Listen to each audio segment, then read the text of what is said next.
Breaking news BRS కు మరో ఎదురు దెబ్బ తగలబోతోంది. కాంగ్రెస్ లోకి బీఆర్ఎస్ మాజీ ఎమ్మెల్యే కోనేరు కోనప్ప వెళ్లే అవకాశాలున్నాయి. ఇవాళ ముఖ్యమంత్రి రేవంత్ రెడ్డితో కోనేరు కోనప్ప సమావేశం కాబోతున్నట్టుగా తెలుస్తోంది. పార్టీ మార్పుపై సిర్పూర్ నియోజకవర్గంలోని తన అనుచరులతో మంతనాలు జరుపుతున్నారు.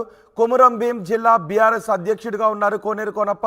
బీఎస్పీతో పొత్తు ప్రకటనపై కోనేరు కోనప్ప అలకతో ఉన్నారు. నిన్న బీఎస్పీతో పొత్తు ప్రకటన గురించి బీఆర్ఎస్ అధ్యక్షుడు కేసీఆర్, బీఎస్పీ రాష్ట్ర శాఖ అధ్యక్షుడు ఆర్ఎస్ ప్రవీణ్ కుమార్ ఇద్దరు కలిసి మాట్లాడారు. ఇద్దరు కూడా వచ్చే లోక్సభ ఎన్నికల్లో పొత్తుతో ముందుకు వెళ్తున్నామని చెప్పారు. అయితే గత అసెంబ్లీ ఎన్నికల్లో సిర్పూర్ నుంచి ఆర్ఎస్ ప్రవీణ్ కుమార్ పోటీ చేశారు.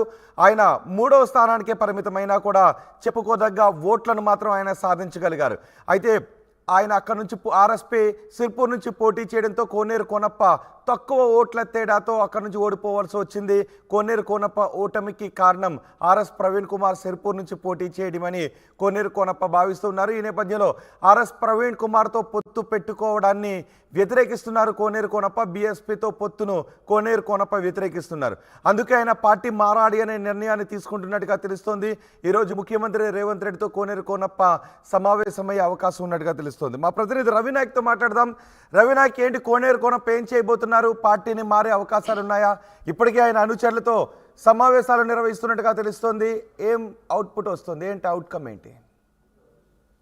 రోహిత్, ప్రధానంగా కోనేరు కోనప్ప కాంగ్రెస్ పార్టీలో చేరడం ఖరారైనట్టే అని చెప్పుకోవచ్చు. ముఖ్యంగా కోనేరు కోనప్ప అనుచర వర్గంతో ఇప్పటికే కోనేరు కోనప్ప మంతనాలు చేసిన పరిస్థితి. కోనేరు కృష్ణ కూడా కోనేరు కోనప్ప తమ్ముడు, ఆయన జిల్లా వైస్ చైర్మన్ గా వ్యవహరిస్తున్నారు. ప్రస్తుతం ఇన్ఛార్జి జెడ్పీ చైర్మన్ గా కూడా ఉన్నాడు. అయితే ఇప్పటికే ఆల్మోస్ట్ ఆల్ పార్టీలో చేరిక ఖరారైనట్టయితే ఆ పూర్తి స్థాయిలో మనకు సమాచారం ఉంది. అనుచర వర్గాలు అయితే ఇప్పటికే చెబుతున్న పరిస్థితి. ప్రధానంగా డైరెక్టర్లు కావచ్చు, ఆ పిఎస్సి చైర్మన్లు కావచ్చు, అదేవిధంగా ఎంపీపీలు కావచ్చు, సర్పంచ్లు కావచ్చు, ముఖ్య నాయకులు ఎవరైతే ఉన్నారో వారికి ఆ ఏ క్షణమైన తేదీ ఖరారు కావచ్చు కాగానే నేను మీకు సమాచారం ఇస్తానని మీరు సిద్ధంగా ఉండాలని చెప్పిన పరిస్థితి అయితే కనబడుతుంది. అయితే ఇప్పటికే కోనేరు కోనప్పకు సంబంధించిన ముఖ్యమైన అనుచరుణ్ణి గత కొద్ది రోజుల క్రితమే కాంగ్రెస్ పార్టీలో చేరికతో అందరికీ ఒక్కసారిగా అనుమానం వచ్చింది. ఎందుకు కోనేరు కోనప్ప ముఖ్య సన్నిహితుడు పార్టీలో చేరవలసి వచ్చింది అన్న దానిపై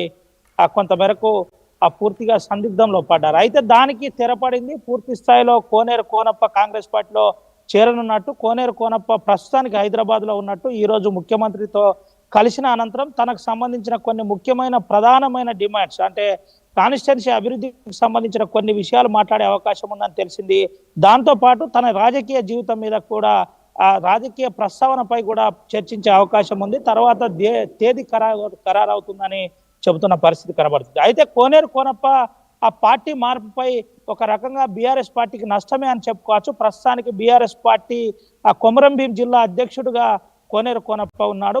అయితే ప్రధానంగా ఎందుకోసం పార్టీ మారవలసి వస్తుంది ఏంటి అనే దానిపై పూర్తిగా ఒక క్లారిటీ అయితే రాలేదు. కానీ గత కొద్ది రోజుల క్రితమే, అంటే నిన్న బీఎస్పీ రాష్ట్ర అధ్యక్షుడు నేరుగా ప్రవీణ్ కుమార్ కేసీఆర్ తో భేటీ అయిన విషయం తెలిసిందే. కేసీఆర్ తో భేటీ అయిన అనంతరం పొత్తుల విషయంలో చర్చ జరిగిన విషయం తెలిసిందే. అయితే ఇది ఈ మార్పు కాస్త పార్టీలో చేరిక కాస్త పొత్తు విషయం కాదని చెప్పుకోవచ్చు. ఎందుకంటే గత కొద్ది రోజుల క్రితమే ప్రధాన అనుచరుణ్ణి కాంగ్రెస్ పార్టీలో పంపిన పరిస్థితి. అయితే పూర్తి స్థాయిలో కాంగ్రెస్ పార్టీలో చేరిక కోసం దాదాపుగా నెల రోజుల నుంచి జిల్లా అధ్యక్షుడు విశ్వప్రసాద్ రావు ఆధ్వర్యంలో పూర్తిగా చకచక దీనిపై ఒక ప్రణాళికాబద్ధంగా ప్లాన్ నడిచింది. దీనికి ప్రాతినిధ్యం జిల్లా ఇన్ఛార్జ్ మంత్రి సీతక్క వ్యవహరిస్తున్నట్టయితే మనకు విశ్వసనీయమైన సమాచారం ఉంది. పూర్తిగా దీనికి సంబంధించి ఏ విధంగా చేయాలన్న దానిపై ఒక పూర్తి ప్రణాళిక రూపొందించిన పరిస్థితి అయితే మనకు తెలిసింది. అయితే నిన్న నేరుగా అవకాశం వచ్చింది కాబట్టి నేరుగా ముఖ్యమంత్రితో ఆర్ఎస్ ప్రవీణ్ కుమార్ చర్చ చేసింది కాబట్టి ఖచ్చితంగా ఆ పార్టీ మారవలసిందే, మారైతే కుదరదు. నాకు ఆ ఓటమికి ప్రధాన కారణం ఆర్ఎస్ ప్రవీణ్ కుమారే కాబట్టి ఆర్ఎస్ ప్రవీణ్ కుమార్ వల్లనే నేను సిర్పూర్లో ఓడిపోయాను కాబట్టి ఖచ్చితంగా పార్టీ మారాలి, మారకుంటే కుదరదు.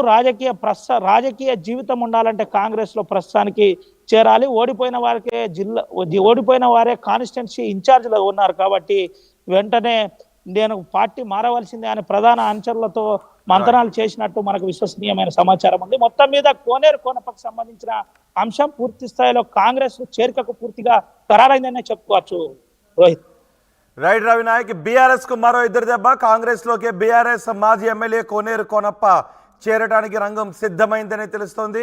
ఇవాళ ముఖ్యమంత్రితో కోనేరు కోనప్ప సమావేశం కాబోతున్నారు. రేవంత్ రెడ్డితో ఆయన సమావేశమై పార్టీ మార్పు ప్రకటన చేసే అవకాశం ఉంది. పార్టీ మార్పుపై సిర్పూర్ నియోజకవర్గంలోని తన అనుచరులతో మంతనాలు జరుపుతున్నారు. కొమురం భీం జిల్లా బీఆర్ఎస్ అధ్యక్షుడిగా ఉన్నారు కోనేరు కోనప్ప. బీఎస్పీతో పొత్తు ప్రకటనపై కోనేరు కోనప్ప అలకగా ఉన్నారు. గత ఎన్నికల్లో సిర్పూర్ నుంచి ఆర్ఎస్ ప్రవీణ్ కుమార్ పోటీ చేశారు. 3వ స్థానానికి ఆర్ఎస్ ప్రవీణ్ కుమార్ పరిమితమయ్యారు. 2వ స్థానంలో కోనేరు కోనప్ప ఉండాల్సి వచ్చింది. అయితే తక్కువ ఓట్ల తేడాతోనే కోనేరు కోనప్ప ఎన్నికల్లో ఓడిపోయారు. 2వ స్థానంలో నిలిచిన కోనేరు కోనప్ప బీఎస్పీతో పొత్తును వ్యతిరేకిస్తున్నారు. సిర్పూర్లో కోనేరు కోనప్ప ఓటమికి కారణం ఆర్ఎస్ ప్రవీణ్ కుమార్ అని కోనేరు కోనప్ప భావిస్తున్నారు. ఈ నేపథ్యంలో బీఎస్పీతో ఆర్ఎస్పీతో పొత్తు పెట్టుకోవడాన్ని కోనేరు కోనప్ప వ్యతిరేకిస్తూ ఆయన